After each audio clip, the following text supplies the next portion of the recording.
Bom dia, a paz do Senhor Jesus, amém? Eu não sei se vocês queriam vir mais para frente um pouquinho, vocês longe, eu fico até com frio, estou até mais gelado, vocês ficam muito distantes, mas eu queria dizer uma coisa, o que a Maria falou aqui era algo que estava no meu coração também. Às vezes nós ficamos encantados com um lugar lotado, cheio de gente, aqueles pastores top, né? A hora que todo mundo fica lá esperando, lá vem o homem, dá uma palavra, todo mundo fica na expectativa, né? Mas nós somos apenas homens, né?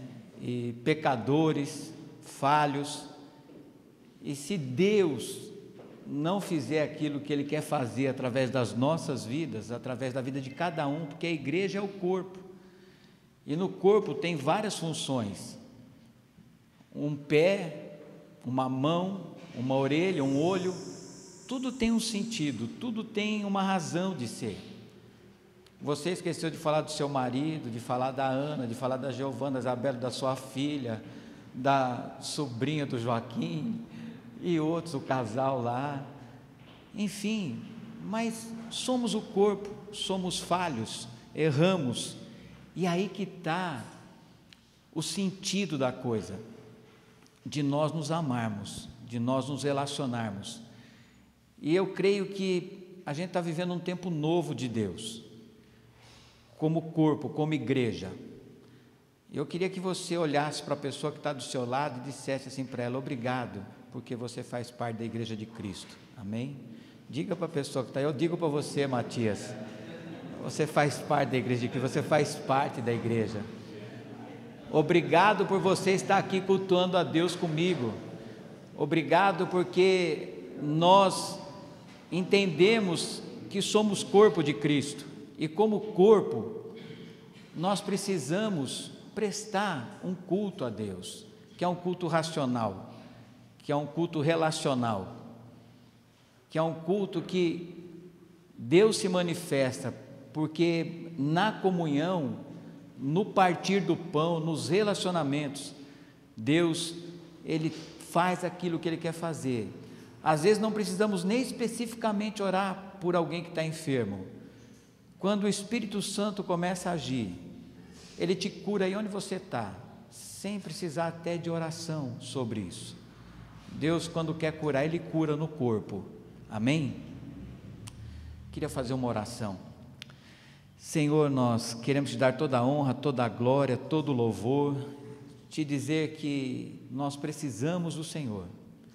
Pai, nós necessitamos do Senhor, que nesta manhã o Senhor nos edifique como igreja, que o Senhor ministre aos nossos corações, ao nosso espírito, à nossa mente, às nossas emoções, aquilo que o Senhor quer de nós como filhos, como igreja, Senhor. Ajuda-nos, ó Deus, a nos relacionarmos como corpo de Cristo, como irmãos, como filhos, em nome de Jesus. A Ti toda a honra e toda a glória. Amém, Senhor.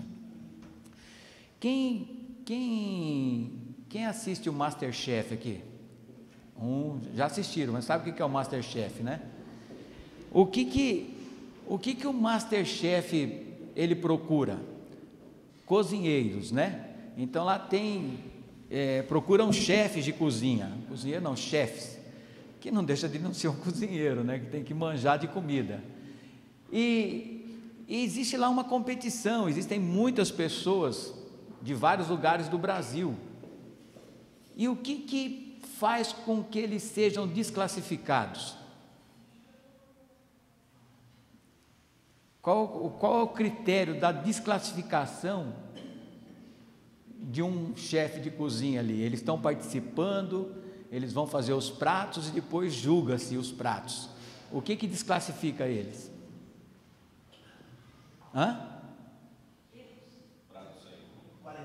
Qualidade, erros, paladar.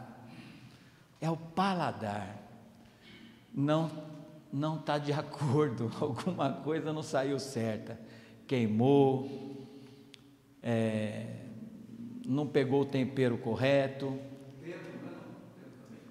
tempo, tudo, né? Mas o paladar é o que dá o it, que tem a ver com sentidos, né? E por onde nós sentimos o paladar? Qual o órgão do nosso corpo que sente o paladar? Quem? A língua. Ô sujeitinho difícil essa língua, né? Essa língua faz com que a gente discirna um paladar, essa língua faz com que nós caluniemos alguém, essa língua faz com que a gente destrua alguém, essa língua faz com que a gente ame alguém, fale uma palavra amorosa para alguém. Tiago diz que ela é como um fogo consumidor, é um serzinho complicado, né? Mas vamos discernir o bem, vamos usar a língua para declarar aquilo que Deus quer que nós declaremos, aquilo que Deus quer que nós façamos, abençoar, né? Usar a nossa língua para abençoar, para edificar, e não para detonar, para denegrir a personalidade, ou fazer com que você mexa na personalidade da pessoa. Olha, nossa, como você, ou seja, quando você usa você já está falando da personalidade, e com isso, você está trazendo algo sobre aquela pessoa, trazendo dúvidas sobre de quem ela é. Semana passada não, há 3 semanas atrás aproximadamente, o pastor José Roberto, ele falou aqui sobre o meditar, né? Nós estamos usando uma ferramenta chamada Mapa, e o que foi falado há 3 semanas atrás, quando começou, é isso, não? Umas 3 semanas, sobre o meditar na palavra. Então o mapa significa meditar, abrir, planejar e aplicar. São 4 situações que tem nesse mapa, e eu queria assim compartilhar com vocês o seguinte, que talvez, eu não sei qual é a motivação que você tem tido hoje, como está o seu coração, a sua motivação diante de Deus, diante do corpo aqui que nós convivemos. Eu sei que algumas pessoas saíram, algumas pessoas, porque tinham filhos pequenos, foram para outras igrejas, por adolescentes, e eu sei que muitos já estão aqui na IBB, desde lá do hotel, desde o Unicurso, e a gente vem vindo, com mais gente, com menos gente, não importa, mas tem um remanescente, tem alguém que está acreditando que Deus quer fazer algo, e eu creio que Deus quer fazer algo, eu creio que Deus quer nos levar num nível diferenciado, e não no sentido de nós sermos melhor do que outros, não é isso, mas no sentido de realmente aprendermos a nos relacionarmos com Deus, não dependendo de uma pessoa, mas depender de fato de Deus, a gente alcançar uma maturidade em Deus, de quando nós nos relacionamos com Ele, a gente consegue conviver como corpo de Cristo, como irmãos em Cristo, amém? Domingo passado, José Roberto falou da importância de meditarmos na palavra de Deus, que tem a ver com o Cronos, aquele tempo que eu separo de comunhão com o Pai, com o Filho, com o Espírito Santo, no meu quarto, no escritório, na praia, ou em qualquer lugar, ou num lugar que você tenha um pouco mais de privacidade, para você se relacionar com Deus.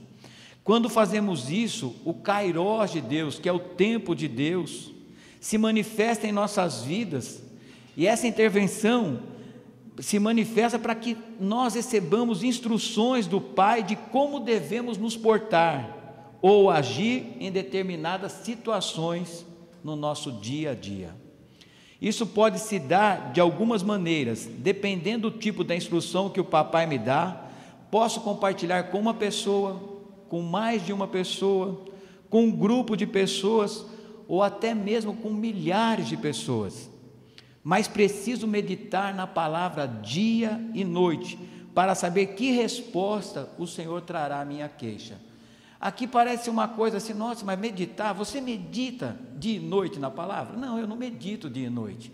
Mas qual que é o sentido aqui? É como fala lá em Deuteronômio, você sai pelo caminho, falando com o seu filho, ministrando a palavra sobre o seu filho. Você falando com Deus no seu trabalho, no seu dia a dia, você está em sintonia com Deus. Esse é o meditar. Se você acordar de madrugada, se você vai orar, glória a Deus, ora de madrugada. Deus está te chamando para, Deus chama as pessoas para orar. Tem pessoas que oram pela madrugada. Tem pessoas que fazem essa oração nas 4 vigílias do dia, da hora do meio-dia, na tarde e à noite, na madrugada. Faça isso, glória a Deus, eu quero fazer isso também.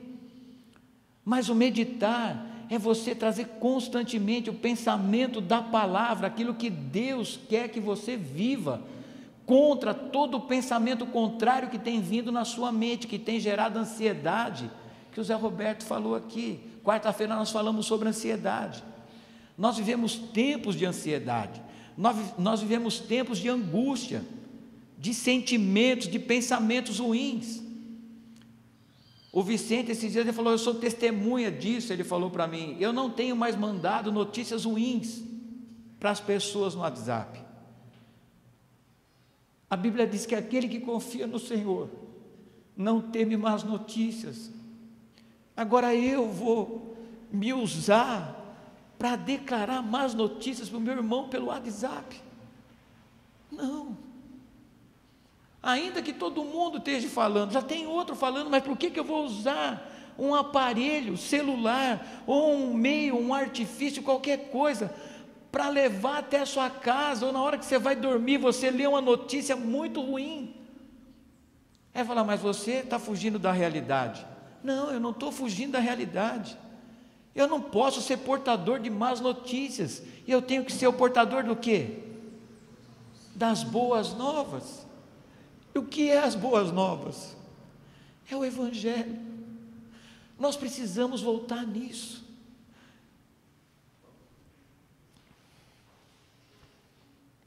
Isso pode se dar de algumas maneiras, dependendo do tipo de instrução do papai, posso compartilhar, mas preciso meditar. Quando eu recebo a instrução do pai, não posso ficar guardando só para mim. Geralmente uma instrução tem a ver com comportamentos e tomadas de decisões e atitudes. Eu recebi uma instrução, eu vou seguir naquilo.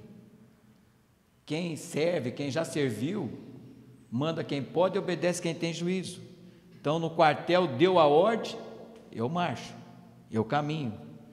Com base nessas instruções é que falaremos a respeito da segunda ferramenta, que é o abrir. Vamos abrir em Gênesis capítulo 6. Eu queria compartilhar sobre situações diferentes de meditações, de como compartilhá-las segundo a ordem de Deus, segundo o caróis de Deus, no nosso tempo como homem, como seres humanos, que é o Cronos. Gênesis capítulo 6, verso 5. Todo mundo achou? Viu o Senhor que a maldade dos homens havia se multiplicado na terra e que era continuamente mal todo o desígnio do seu coração. 6. Então se arrependeu o Senhor de ter feito o homem na terra, e isso lhe pesou o coração. Deus dizer que Ele se arrependeu de ter nos feito.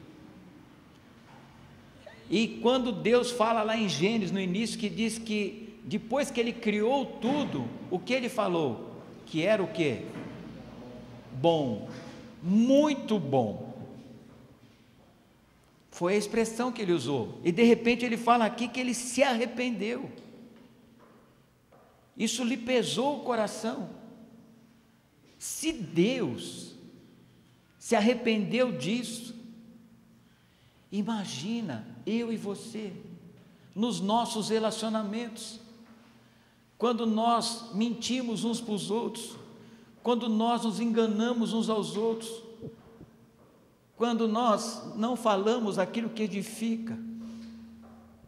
Como você se sente?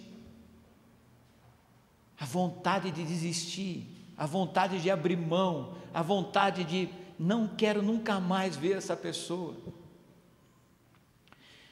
Verso 7: disse o Senhor: farei desaparecer da face da terra o homem que criei, o animal, os répteis, as aves dos céus, porque me arrependo de o haver feito.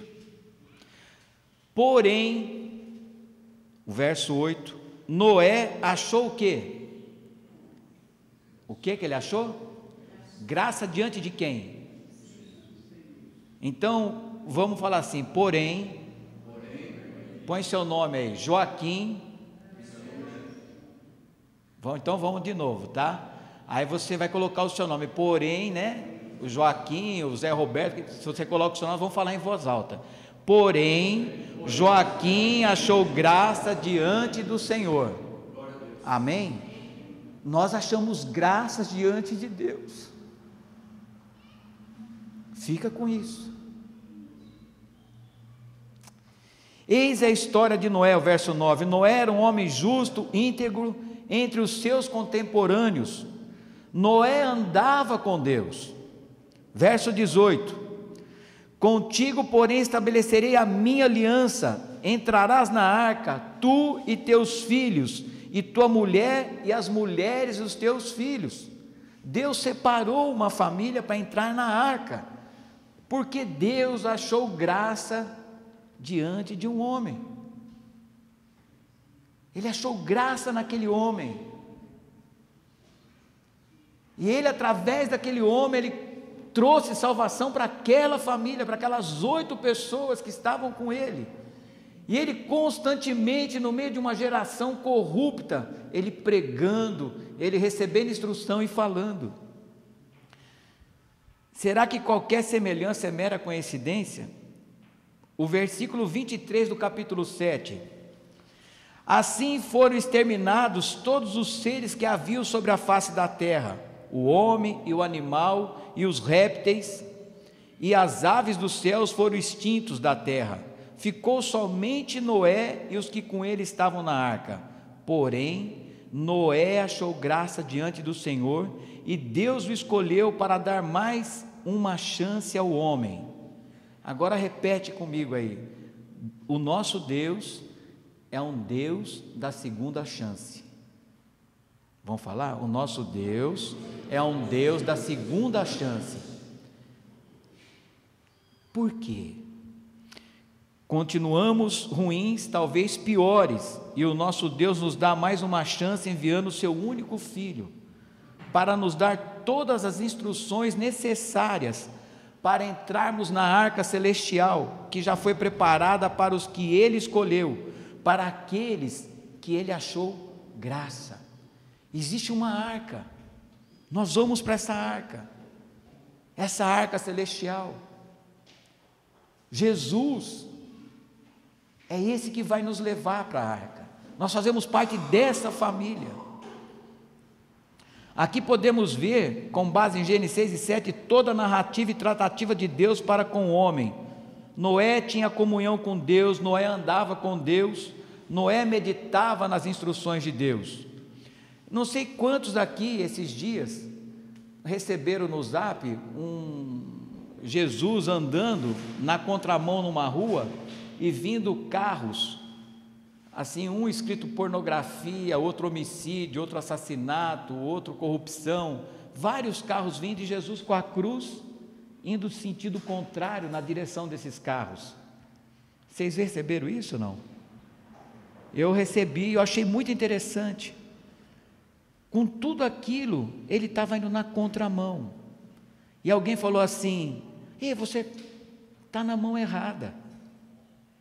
Mas ele continuou caminhando nessa direção, contra a corrupção, contra o adultério, contra a prostituição, contra os assassinatos. Ele estava cumprindo o chamado dele. Aqui vemos a meditação de Noé e de como Noé abriu aquilo que Deus havia falado com ele. Aqui é uma maneira coletiva, ele recebeu a instrução de Deus e passou para os contemporâneos da época dele.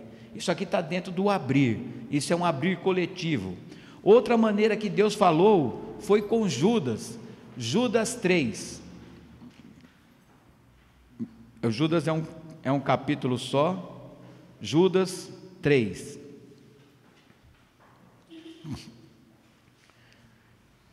Amados, quando empregava toda diligência em escrever-vos acerca da nossa comum salvação, foi que me senti obrigado a corresponder-me convosco, exortando-vos a batalhardes diligentemente pela fé que uma vez por todas foi entregue aos santos. As expressões aqui está ligada à mutualidade. A maneira como ele coloca, ele começa falando amados, nesse verso 3, quando empregava toda a diligência em escrever-vos, em dar instruções, porque ele recebeu de quem? Recebeu do Pai, ele recebeu de Deus, escrever-vos acerca da nossa comum salvação, da nossa maneira comum de nos relacionarmos, desse corpo, dessas pessoas, eu, você, eu, nós como corpo de Cristo. Foi que me senti obrigado a corresponder-me convosco, exortando-vos, encorajando-vos a batalhardes diligentemente pela fé que uma vez foi dada a todos. A palavra de Deus nos fala o seguinte: Jesus, ele fala assim: porventura quando o Filho do Homem vier, achará o quê? O que fala? Fé na terra. Interessante que Judas, ele trabalha exatamente nessa linha, encorajando você a não desanimar na fé, porque a luta está sendo contra a nossa fé, tirar você do seu destino, tirar você do seu chamado, desviar você do propósito eterno de Deus.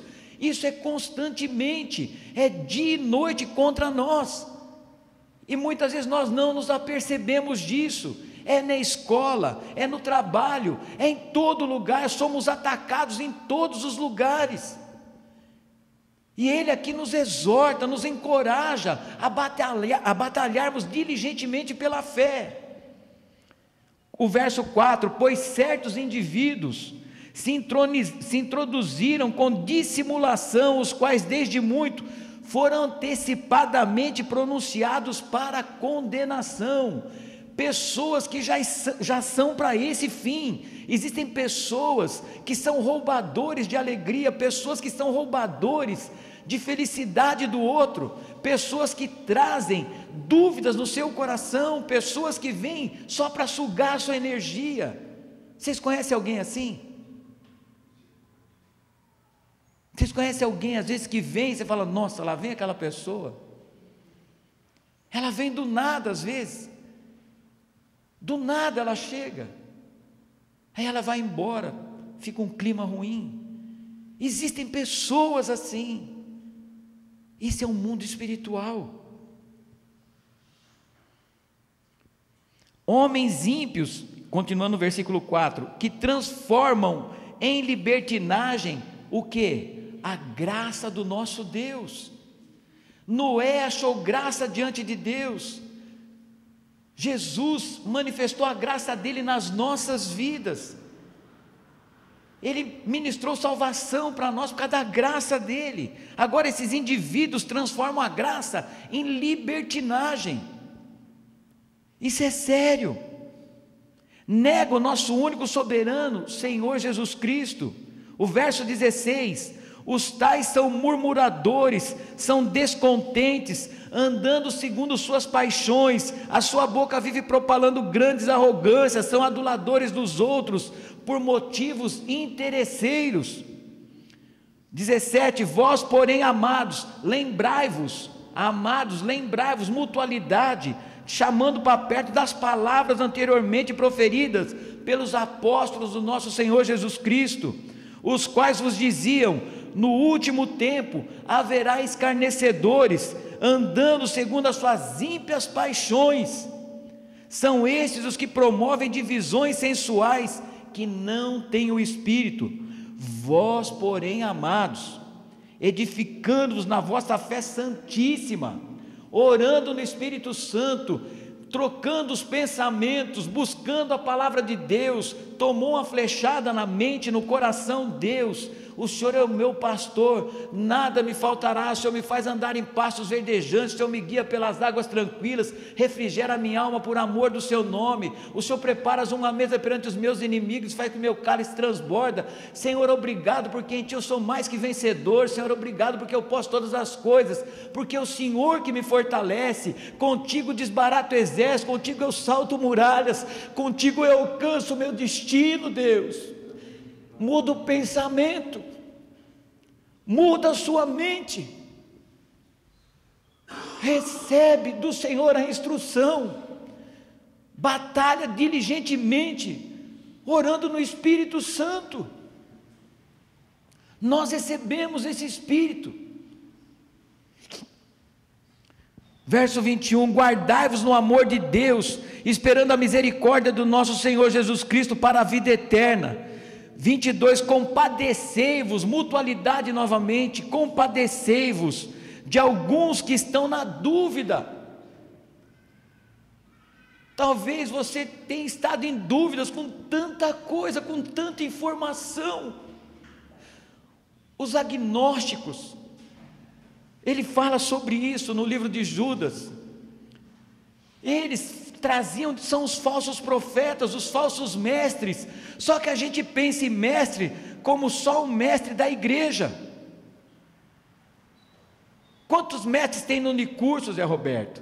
Quantos mestres tem no ângulo, no poliedro, nas escolas? Quantos mestres? E quem pode dizer que muitos desses não são falsos?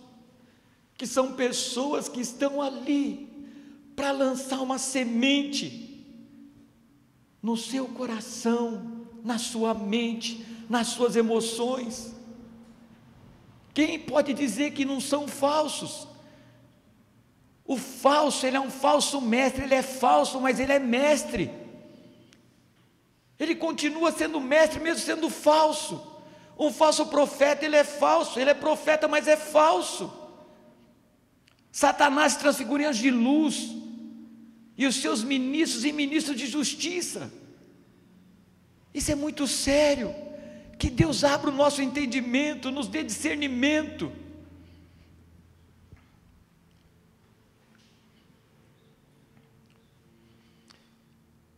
Compadecei-vos de alguns que estão na dúvida, salvai-os, arrebatando-os do fogo. Quanto a outros, sede também compassivos em temor. Arrebatar do fogo, ajudar aquele que está passando por dificuldade. Esse é o trabalho da mutualidade, esse é o trabalho do abrir, não se relacionar um com o outro. Eu preciso me abrir, eu preciso falar. Aqui vemos um abrir coletivo, mas dirigido para a igreja, que somos nós, uma instrução de cuidado e advertência. Judas está falando para nós. E agora eu quero, é a última parte, eu queria falar sobre o abrir relacional, o relacionamento, a abertura de nos relacionarmos. Tiago 5,16, todo mundo conhece esse texto. Confessai, pois, os vossos pecados uns aos outros, e orais uns pelos outros, para serdes curados. Muito pode, por sua eficácia, a súplica do justo. Confessar pecado é diferente de falar de problemas. Pecado é pecado, e tem que ser confessado. Pecado não é problema. Pecado é algo espiritual, é algo que eu preciso pedir perdão, é algo que eu preciso.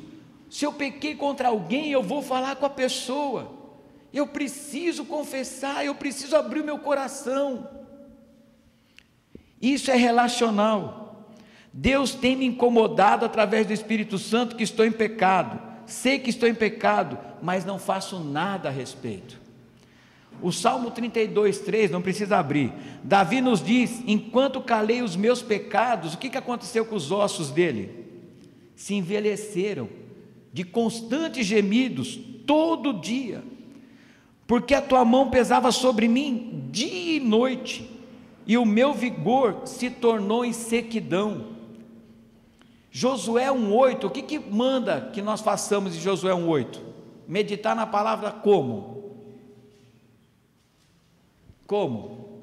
Medita nesta palavra dia e noite.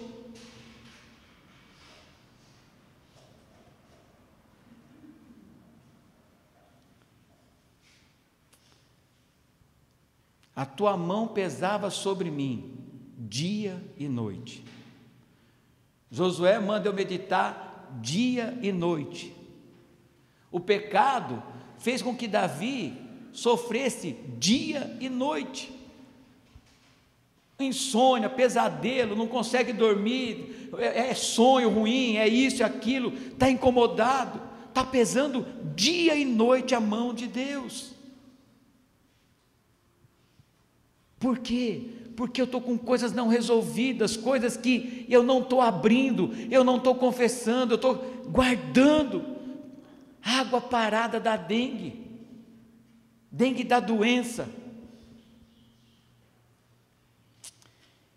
Josué 1:8 fala sobre isso, e Atos 1:8, quem que lembra o que fala Atos 1:8? E recebereis poder. Mas vai receber como? O que vai acontecer? Vai receber poder como? Quem que lembra aí?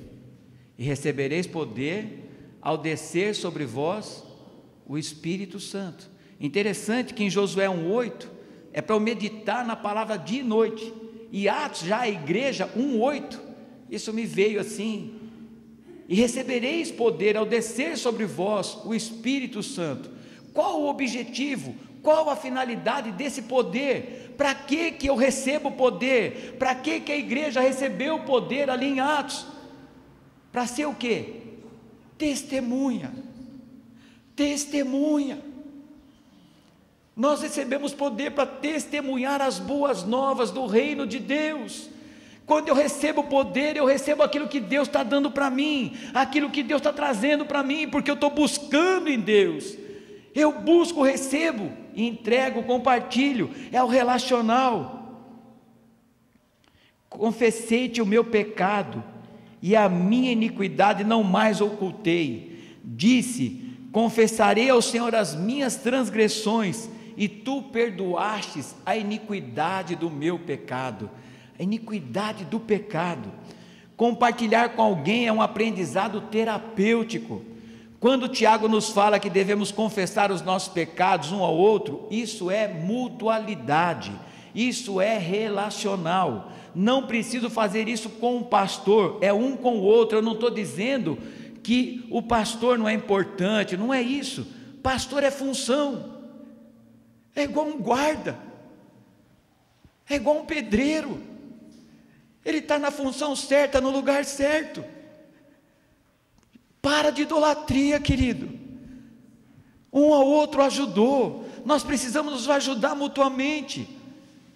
O corpo de Cristo estabelece funções, uns como presbítero, outros como evangelistas, outros como mestres, pastores, doutores, enfim, curadores de milagres, fazedores, enfim, tem muitos hospedeiros, pessoas que têm dom de hospedar, tem vários dons, várias funções, mas nós temos que desmistificar um pouco aquilo que nós fomos ensinados, porque nós aprendemos a depender do homem, não de Deus. Esse é o novo. É difícil acreditar, aceitar isso, porque você vai às vezes num outro lugar, e aquele lugar te bajula, e traz um evento, traz isso, traz aquilo. É bom, eu não estou dizendo contra isso, mas o quanto isso tem edificado a sua vida, o quanto isso tem te feito a depender de Deus, o quanto isso me faz ser uma pessoa melhor, o quanto isso me faz amar o meu próximo. A indulgência, o que é indulgência? O Zé Roberto falou aqui, eu vou fazer caridade, vou dar sopa, dou muito dinheiro na igreja, mas continuo numa vida desgraçada, miserável, com pecado, mas eu estou inconscientemente, eu vou ajudar o próximo, eu vou dar um dinheiro para ele, eu tenho muito. Aquela viúva deu tudo que tinha, tudo. Ela chamou a atenção de Jesus, porque ela não tinha nada. Paulo se fez de tudo para tentar salvar alguns. Ele se fez como não tinha nada, como tendo tudo. E nós não somos nada, querido, nada, nada. Eu preciso de você, você precisa de mim, nós precisamos uns dos outros. Nós temos que ter essa mentalidade, essa disposição de corpo. Se você vem aqui e quer ver aqui o espetacular, o mágico, Deus vai fazer milagres, Deus faz qualquer coisa. Deus é Deus de poder, Deus é o médico dos médicos, é o Senhor, Ele pode fazer qualquer coisa, na hora dEle, do jeito dEle, no tempo dEle. Quantos milagres você já viu? Quantas curas Deus pode fazer, mas eu preciso estar no corpo, viver como corpo, fazer parte do corpo, não da instituição. Não é instituição, é o corpo. A instituição não se preocupa com você, ela quer a sua lã, ela quer aquilo que você produz. O corpo não, o corpo é organismo, o corpo precisa de você para aquecer ele. Nós precisamos uns dos outros. Amado, não corra mais atrás do espetacular. 10 leprosos foram curados, um só voltou para dar glória a Deus, só um. Que você seja esse um, dê glória a Deus por tudo que Deus tem feito na sua vida, ainda que você não esteja vendo, mas Deus está falando com você hoje, Deus está cuidando de você hoje, Deus está trazendo uma palavra para você hoje de vida, de paz, de ânimo, de encorajamento. Amém?